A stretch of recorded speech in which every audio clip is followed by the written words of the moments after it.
네, 두 번째 기관의 눈 시작하도록 하겠습니다. 기관의 눈으로 시장 전반에 대한 분석과 그다음에 투자 전략을 알아보는 시간입니다. 전 공무원연금 CIO 이창훈 자금운용단장님 오늘도 모셨습니다. 안녕하십니까? 네, 안녕하십니까? 네, 오랜만에 오신 것 같아요. 네, 네. 최근 그 미 국채 금리 상승으로 큰 변동성을 보이던 국내 증시가 어제 이제 미국 시장이 좀 올라가서 그렇죠. 조금 네. 오늘 좀 괜찮을 것 같다. 네, 성장주들이 좀 올라올 것 같다. 물론 성장주들이 올라오는 건 있습니다. 네. 있긴 있지만 그래도 지금 다시 코스피는 하락하고 있고 코스닥도 지금 하락 반전을 한 것 같은데요. 우리나라만 좀 뭐 특별한 겁니까? 이거 왜 그렇습니까? 그러니까 미국 시장은 사실은 나스닥은 조정을 받았지만 네.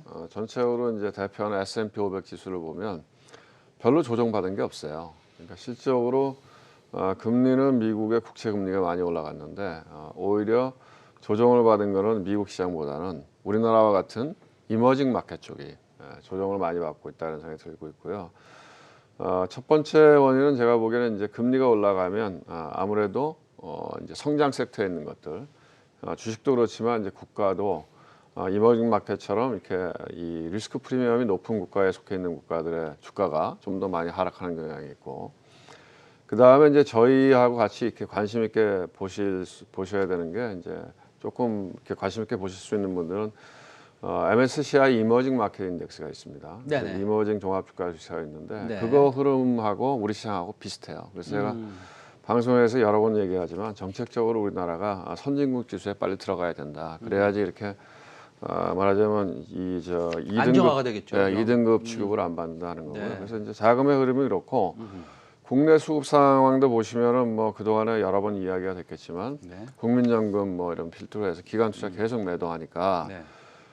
결국은 이제 개인들이 받아내는 데는 한계가 있는 거죠. 왜냐하면 개인들의 예탁금이 최고로 갔을 때는 한 74조 이렇게 갔다가 지금은 다시 65조, 6조, 7조 이렇게 내려왔으니까 전반적으로 그런 면에서 조금 뭐 수급이나 여러 가지 측면에서 좀 위축되어 있는 것 같습니다. 네. 알겠습니다. 지금 요즘에 요즘이라고 얘기하겠습니다. 한 3개월에 걸쳐서 새로 주식 계좌를 여셔서 주식에 처음 투자하시는 분들은 주식 시장은 떨어질 수도 있구나. 이런 생각을 하면서 좀 당황을 하실 것 같은데요. 네, 당연히 주식 시장은 떨어질 수 있고 주식 투자는 매우 어려운 겁니다. 국채 금리 상승이 이제 경기 회복에 따라서 올라갔다 이런 코멘트가 대부분이에요. 사실은 네. 지금 보면 일부의 투자 전문가들, 미국의 투자 전문가들이 네. 아니다, 인플레이션 우려가 있다라고 하시는 분들도 계시지만 대부분인데 미국의 고용 지표가 이제 좋게 나오니까 사실은 이게 조금 달갑지 않다라고 생각하시는 분들도 있는 것 같은데 우리 그 단장님 어떻게 생각하세요? 제가 보기에는 최근에 이제 미국 금리가 올라간 거는 앵커님이 말씀하신 네. 그런 요인들도 다 마찬가지로 영향을 준 것 같고요. 근데 이제 가장 큰 거는 수급이 안 좋습니다. 물량 압박입니다. 그래서 미국이 이제 1조 9천억 달러 경기 부양 해갖고 돈을 주겠다 그러잖아요. 그럼 그 1조 9천억 달러가 그냥 어디서 나오는 건 아니기 때문에 국민들한테 세금을 더 걷기는 어려운 상황이기 때문에 결국은 국채를 발행을 해서 시장에서 조달을 하는 거거든요. 그러니까 시장에서 채권의 공급이 계속 늘어나니까 그걸 받아내기가 좀 버거운 거죠. 그래서 이제 제가 보기에는 아마 이번 주가 뭐 어느 정도 최악을 지나가지 않을까 보고 있는데요. 왜냐하면 어제도 미국 시장이 많이 오른 거는 이번 주에 미국 국채 3년물, 10년물, 30년물 입찰이 있습니다. 네, 입찰이 있습니다. 네. 근데 어제 3년물 입찰이 잘 됐어요. 잘 돼서 금리가 안정되니까 주가가 올라간 거고 오늘이 아마 10년물 입찰일 텐데 3년물하고 10년물하고는 조금 다르거든요. 3년물은 짧은 거니까 그거는 금리 변동에 큰 영향을 안 받으니까. 근데 10년물은 이제 소위 우리가 전문적인 용어로 얘기하면 길기 때문에 듀레이션이 커요. 네네네. 그래서 금리 변동에 영향을 많이 받기 때문에 이제 오늘이 제가 보기에 진짜 메인이다. 그래서 오늘 장을 봐야 그리고 이제 결국은 지금 우리나라 시장은 미국의 국채 10년 금리, 나스닥 두 가지가 이제 움직이는 것들이 영향을 줄 거다 이렇게 보고 있습니다.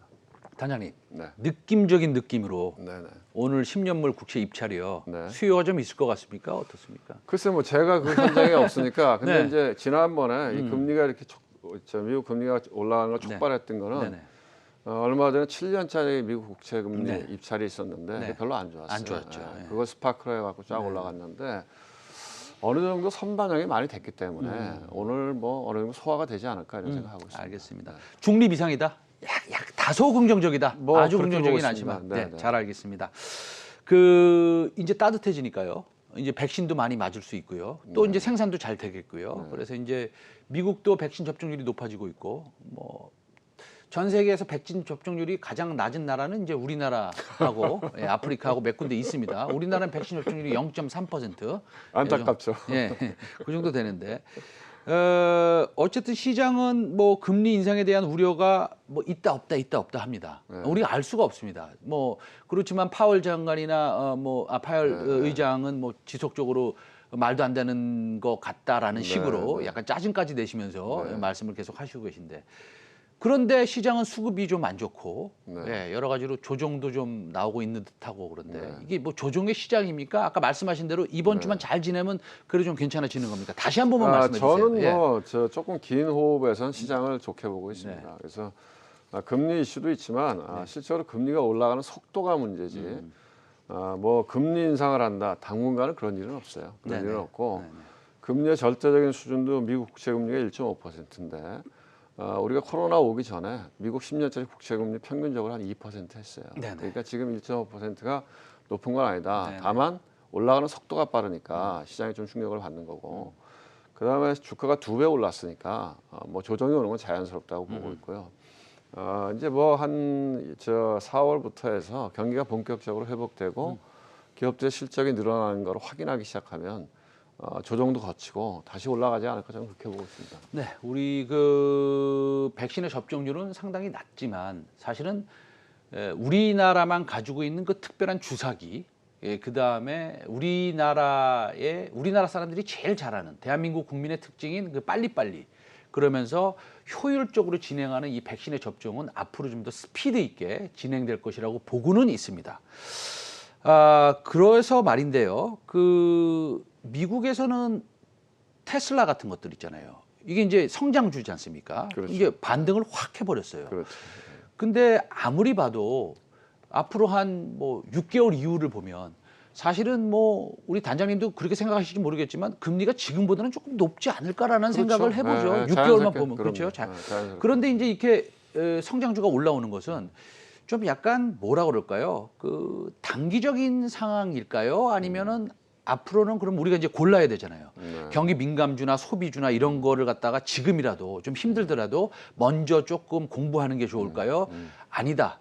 역시 성장주야. 미국 가서 테슬라를 지금이라도 사야 돼. 어떻게 생각하세요? 글쎄요, 뭐 조금 뭐 중기적으로 3개월, 6개월 네네. 놓고 보면 제가 보기에는 경기 민감주가 더 오를 가능성이 많다고 보고 있고요. 왜냐하면 이제 성장주는 유동성 국면에서 워낙 주도했었고 그 다음에 금리가 올라가게 되면 아무래도 성장주가 상대적으로 불리하기 때문에 그럴 거라고 보고 있고요. 이제 반면에 이제 경기 민감주 우리가 얘기하는 뭐 화학, 철강 이런 것들은 뭐 반도체 마찬가지고 그거는 이제 경기 회복이 되기 시작하면 수요가 늘어나니까 당연히 뭐 그쪽에서는 뭐 한 3개월, 6개월의 텀으로 보면 그게 맞고 더 길게 보면 그러면은 결국은 시장에서는 이제 혁신을 할 수 있는 성장주가 워낙 일반적인 주식보다는 아웃퍼포하는 경향이 있기 때문에 제가 그 말씀드리고 싶은 거는 약간 바벨 전략 같은 거 괜찮은 것 같아요. 바벨 전략. 네네. 그러니까 양념 반 프라이드 반 말씀하시는 겁니까? 그렇죠. 그러니까 성장주하고 네네. 그다음에 소위 얘기하는 경기 민감주하고 네네. 이렇게 포트폴리오 해놓고 약간씩 비중 조절해가는 거죠. 그러면 양념이 더 많습니까? 프라이드가 더 많습니까? 그건 이제 국면에 따라 다르죠. 근데 지금은요? 지금은 제가 보기엔 경기 민감주가 좀 더 나아 보입니다. 6대 4. 잘 알겠습니다. 예. 지금 그 유튜브를 통해서 우리 그 시청자 여러분들이 질문해 주셔도 되는데요. 질문이 들어왔습니까? 예. 그 단장님, 그 시청자분들이 그 여쭤봐서 할 수 없이 제가 여쭤보는 겁니다. 예. 현대차, 기아차 그 잘 아시잖아요. 잘 몰라요. 네. 지금 미국에서 그 인당 1,400불 준다고 하니까 네. 사실은 과거에 이 내구재 소비가 굉장히 컸고 네, 네. 그다음에 지금은 내구재 소비보다는 좀 경기 민감주 내지는 서비스 업종에 매출이 더 네, 늘어날 거라고 생각하는데 사실은 자동차는 또 더 잘 팔릴 거라고 네. 이런 하는 말씀들도 계세요. 네.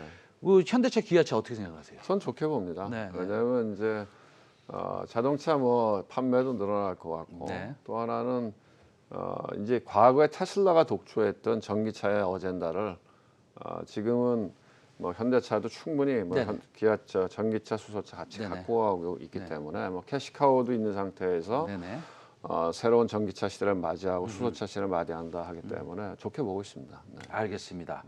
또 질문 있으면 시청자 여러분 또 질문해 주시고요. 그 다음에 그러면 지금 우리가 미국에 대해서 좀 얘기했고 글로벌 증시 전반적으로 좀 말씀을 나눴는데 네. 지금 말씀하신 내용이 한국에도 그대로 적용이 된다는 것이죠, 당연히.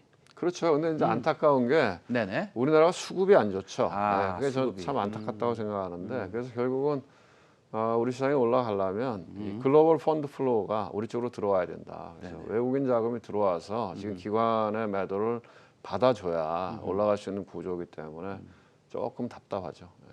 그 한 가지 여쭤볼게요. 네. 그 또 공무원 연금 단장까지 네, 하셨고, 네. 그러니까 이 질문에 대해서는 네. 솔직히 말씀해 주셔야 네, 됩니다. 연기금의 소위 뭐 내규라고도 할 수 있고요. 네. 예, 뭐 자산 운영 무슨 그 방법이나 네. 그런 뭐 포션이나 네. 비율이나 뭐 여러 가지로 할 수 있는데 그거 좀 바꾸면 안 됩니까? 그건 뭐 제가 할 수 있는 게 아니잖아요. 아, 그러니까요. 아니요. 그러니까 정부에서. 저도 굉장히 안타깝게 생각하는데요. 네네. 사실은 이제 연금의 운용은 굉장히 전문적이고 독립적이어야 되는데 이게 갈수록 관료화가 돼가고 있어요. 그래서 그런 부분들이 너무 규정화돼 있고 그다음에 뭐 물론 정부 조직에 들어가면 각종 위원회가 생기잖아요. 그래서 사실은 국민연금 같은 경우에도 CIO가 네. 그렇게 뭐 좌지우지를 할 만한 그 공간이 별로 많지 않아요. 아니, 많지 않으실 것 같아요. 그래서 예. 굉장히 답답한 거죠. 네네. 보고 있으면. 그래서 이제 그런 부분들이 한번 이렇게 정책적으로 체계적으로 한번 이렇게 뜯어볼 필요는 있다 이런 생각을 갖고 있습니다. 제가 뉴스에서 잠깐 봤는데 그 뭐 연금 앞에서 이렇게 좀 시위도 하고 근데 이런 이제 분들도 그거는 계시는데. 제가 보기에 네네. 뭐 이제 답답하시니까 하는데 네네네. 연금 팔지 마라. 네네. 근데 이제 팔지 마라 이게 중요한 게 아니고 네네. 그거 왜 파냐? 그러면 그 예를 들어서 제일 큰 원인은 이런 네. 겁니다. 그러니까 점진적으로 그 국내 주식의 비중을 줄여 나가고 해외 비중을 늘려 나가요. 주식뿐만 아니라 대체 투자까지. 근데 이제 국내 주식만 작년에 많이 올랐기 때문에 비율이 이제 오버가 돼 있는데 그런데 이제 제가 보기엔 그 비율을 맞추기 위해서 기계적인 매도가 나오는데 이런 생각이 드는 거죠. 왜냐하면 지금 국민연금이 800조인데 네네.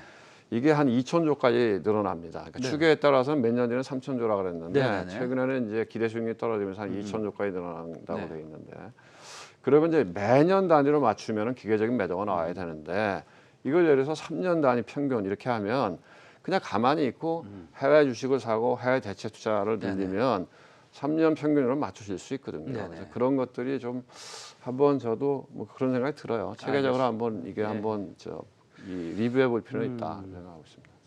그러면은요, 저 유튜브를 통해서 또 시청자 여러분들이 또 네네. 질문을 하셨는데, 네. 꿀단지라는 분이 네. 양년 반 프라이드 반 했는데 계좌 수익률이 좀 별로 안 좋대요. 네네. 근데 이제 이건 제가 답변 드릴 수도 있지만 네. 우리 그 단장님이 아니죠. 지금은 뭐 계좌 수익률이 다 안 좋죠. 그렇죠. 네, 예, 왜냐면 예. 연초 이후에는 지금까지 계속 조정장이니까. 네네. 그래서 근데 좀 긴 시계로 봐야 된다는 생각이 들어요. 그래서 네네. 지금은 뭐 예를 들면 최근에는 뭐 수익률이 연초 이후는 뭐 마이너스가 되신 분들이 대부분일 테고. 굉장히 많으실 네, 거예요. 근데 예. 이제 작년 저점부터 생각하면 많이 올라왔으니까 지금은 유동성 장에서 실적 장으로 넘어가는 그 마디에 있다. 네네네네. 그래서 어느 정도의 조정을 거치기 때문에 그 다음 실적 장이 왔을 때를 기대하고 지금 포트폴리오를 갖춰가면 좋은 일이 있겠죠. 그러길 보겠습니다. 네네. 예. 지금 시간이 없어서 네네. 예, 이제 질문은 뭐 더 이상 받지 못하고요. 예, 지금까지 이창훈 전 공무원연금 자금운용 단장님과 얘기 나눴습니다. 네, 오늘 말씀 감사합니다. 네, 고맙습니다. 예, 예.